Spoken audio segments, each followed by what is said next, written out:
주제가 입추였습니다. 보통 그런 말이 있습니다. 봄에 입춘, 봄이 들어섰다는 말 아니에요? 입추, 가을이 들어섰다는 말인데, 원래 입춘, 입추 이런 뜻은 입춘이 오면 고 겨울, 한겨울에 아주 추웠던 날은 절대 안 온다는 말이래요. 뭐 꽃샘추위도 있고 하지만 그렇다는 겁니다. 그래서 그걸 제가 입추에도 적용을 시켜보겠습니다. 입추도 이제 아마 이번 주부터 40도 올라가는 거는 좀 없지 않을까. 오늘 아침은 어제 아침보다는 조금 낮다 싶습니다. 우리 옆 동네 노원구가 40.3도인가 노원구가 제일 더웠답니다. 근데 아마 이제 입추 지났으니까 40도 올라가는 일은 없지 않을까. 그저 희망을 해봅니다. 남은 더위 잘 견디시기를 바랍니다. 여러분, 요즘은 뭐 편지 쓸 일은 없습니다. 그저 문자 메시지, 그것도 짧게, 카톡을 보내도 문자를 보내도 짧게.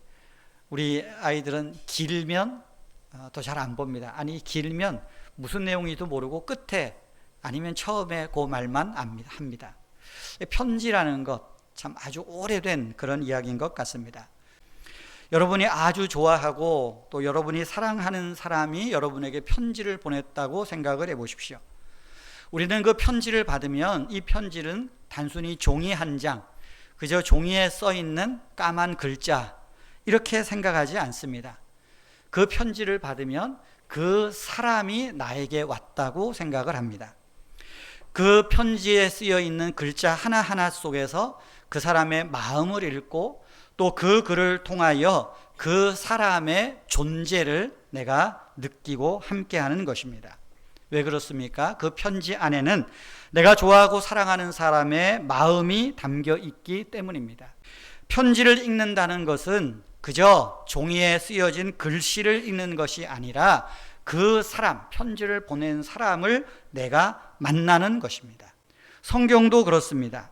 우리가 예배 시간에 설교를 듣고 혹은 우리가 개인적으로 성경을 읽고 말씀을 듣고 하는 것, 그저 성경의 지식을 얻기 위한 것이 아닙니다.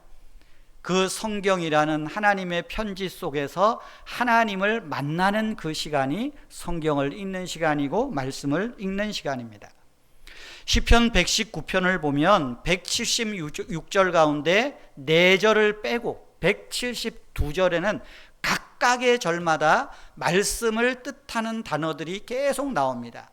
율법, 규례, 증거, 교훈, 법도, 도, 계명, 교훈, 이런 약속, 이런 말들이 빠짐없이 매 절마다 등장을 합니다.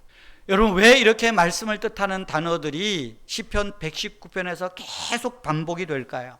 하나님이 이걸 통해서 우리를 규제하고 제약하는 규칙의 목록, 법 조항이다, 그걸 강조하는 것이 아닙니다. 오히려 그 단어들을 통하여서 하나님의 마음, 곧 하나님은 이런 분이시야, 이게 나야, 하나님 자신을 강조하기 위한 것입니다. 하나님은 우리에게 말씀하시는 분이시다, 이것을 강조하기 위한 것입니다. 여러분, 요한복음 1장 1절을 보시면 이렇게 말하죠. 태초에 말씀이 계시니라. 이 말씀이 하나님과 함께 계셨으니 이 말씀은 곧 하나님이시다. 다시 말하면 말씀은, 성경은 그저 하나의 책이 아니라 이 속에 하나님이 있다, 그런 말 아니겠어요? 그래서 요한복음 조금 내려가서 14절에 보면 이 말씀이, 즉 말씀이신 하나님이 육신이 되어 우리 가운데 오셨다, 거하셨다. 예수께서 오심을, 하나님이 말씀을 육신이 되어 오신 것으로 이야기를 합니다. 여러분, 예수님의 이름의 또 다른 이름이 뭡니까? 임마누엘이잖아요. 임마누엘, 하나님이 우리와 함께 계신다 하는 의미입니다.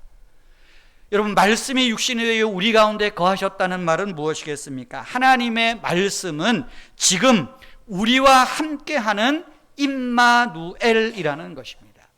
이걸 기억해야 됩니다.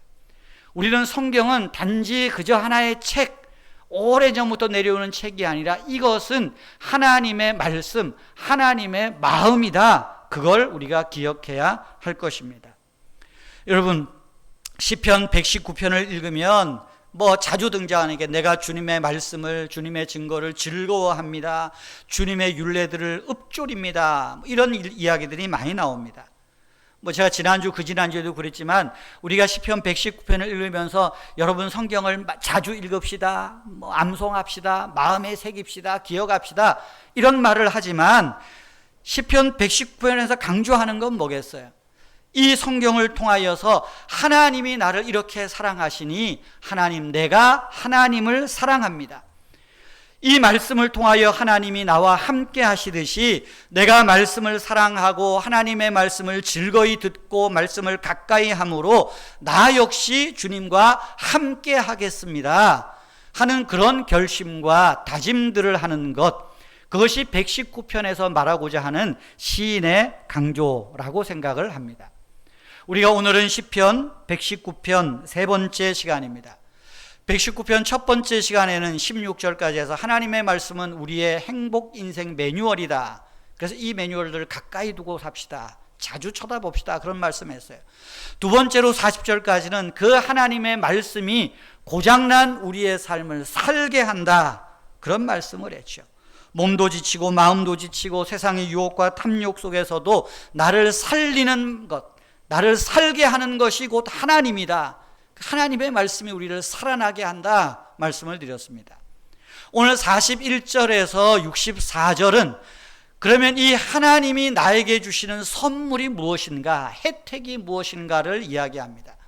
하나님의 말씀이 준다, 다르게 말하면 하나님이 나에게 주시는 혜택들, 선물들, 그것을 이야기하려고 하는 것입니다. 오늘 우리가 이 64절까지 말씀에서 하나님의 말씀이, 즉 하나님이 우리에게 주시는 세 가지 선물이 무엇인가, 이것을 함께 좀 나눠보려고 합니다. 첫째로 하나님은 우리에게 자유를 주십니다.